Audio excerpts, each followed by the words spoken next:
नमस्कार, pulse 24 news देख रहे हैं आप और आपके साथ मैं हूं सुजल वर्मा। खबर महाराष्ट्र के अमरावती से है, जहां एक प्रेस कॉन्फ्रेंस में कांग्रेस की राष्ट्रीय प्रवक्ता सेवानिवृत्त विंग कमांडर अनुमा आचार्य ने राज्य और केंद्र सरकार पर जमकर हमला बोला।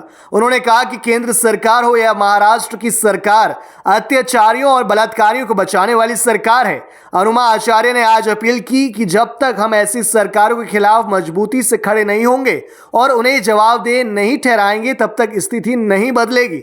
साथ ही कहा कि यह बेहद भयावह है कि महाराष्ट्र में छोटी बच्चियों के साथ दुर्व्यवहार हो रहा है। हालांकि उन्होंने अपील की कि सभी विपक्षी दलों को इस सरकार के खिलाफ मिलकर लड़ना चाहिए, जो हमेशा ऐसे बलात्कारियों और अत्याचारियों को बचाती नजर आती है। इस मौके पर महिला और बाल विकास मंत्री और प्रदेश कांग्रेस नेता विधायक एडवोकेट यशोमती ठाकुर, कांग्रेस सांसद बलवंत राव वानखड़े मौजूद रहे। उनकी पुलिस जानबूझ के डिले करती है इस सब के रजिस्ट्रेशन में, और मुख्यमंत्री क्या कर रहे थे? सतारा में आराम फरमा रहे थे, जब यहाँ पर बदलापुर में जन आंदोलन हो रहा था। और डिप्टी सीएम क्या कर रहे थे? वो अपनी गोलियां टांका फिट करने के लिए गए थे। कहाँ गए थे? दिल्ली गए। तो ये सारी चीजें बताती है कि महाराष्ट्र में जिस तरीके से भारतीय जनता पार्टी और उनके साथ जो महायुति है, ये जिस तरह का शासन कर रहे हैं, इसमें महिलाएं सुरक्षित नहीं है। पिछले एक हफ्ते में ही 4 ऐसी घटनाएं हुई हैं।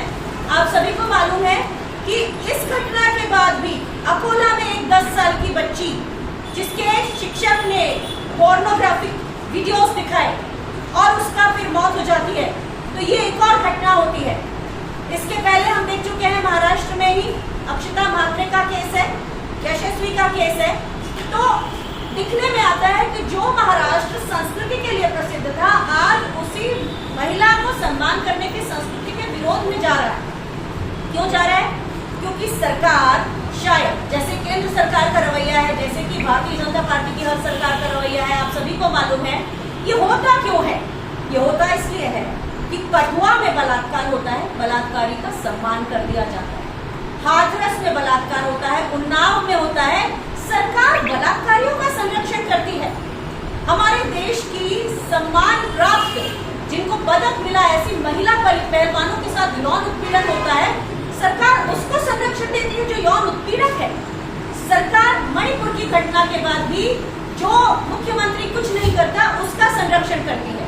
तो ये सारी चीजें पूरे समाज को व्यथा देने वाली हैं, पूरे समाज पर लानत भेजने वाली हैं, सामाजिक चेतना की जागृति का आह्वान करने वाली है। क्योंकि आज भी इतनी घटनाएं होने के बाद अगर सामाजिक चेतना अब भी नहीं जागेगी, तो क्या सामाजिक चेतना जागने के लिए हमें अपने घर में इस तरह के किसी होने का इंतजार करना होगा? ये बहुत सोचने की बात है। महाराष्ट्र चूंकि एक ऐसा प्रदेश रहा है जैसे जहां पहले महिलाएं बहुत सुरक्षित थी, लेकिन पिछले 1 साल यहाँ 7,000 से ज्यादा महिलाओं के प्रति रेप के जो मामले आए हैं, यानी कि एक दिन में 21 बलात्कार। तो महाराष्ट्र का क्या हाल होता चला जा रहा है, इसकी जागृति यहाँ के लोगों को होना चाहिए। तो हम ये कहना चाहते हैं कि आज ये सवाल है कि इतनी कोताहियां, पहली चीज जो स्कूल है उसने कॉन्ट्रैक्चुअल लोगों को रखा, तो बिना किसी जांच पड़ताल के रखा क्या? जिस कॉन्ट्रैक्चुअल एम्प्लॉइज के पास से वो व्यक्ति आया हुआ था, जो कॉन्ट्रैक्ट वाली कंपनी थी, उसको आपने ब्लैकलिस्ट किया, लेकिन क्या आपराधिक मुकदमा उसके ऊपर दायर किया? क्या उसके ऊपर ये कार्यवाही होगी? और एक और बहुत शर्मनाक बात है, ये बात कहते हुए कि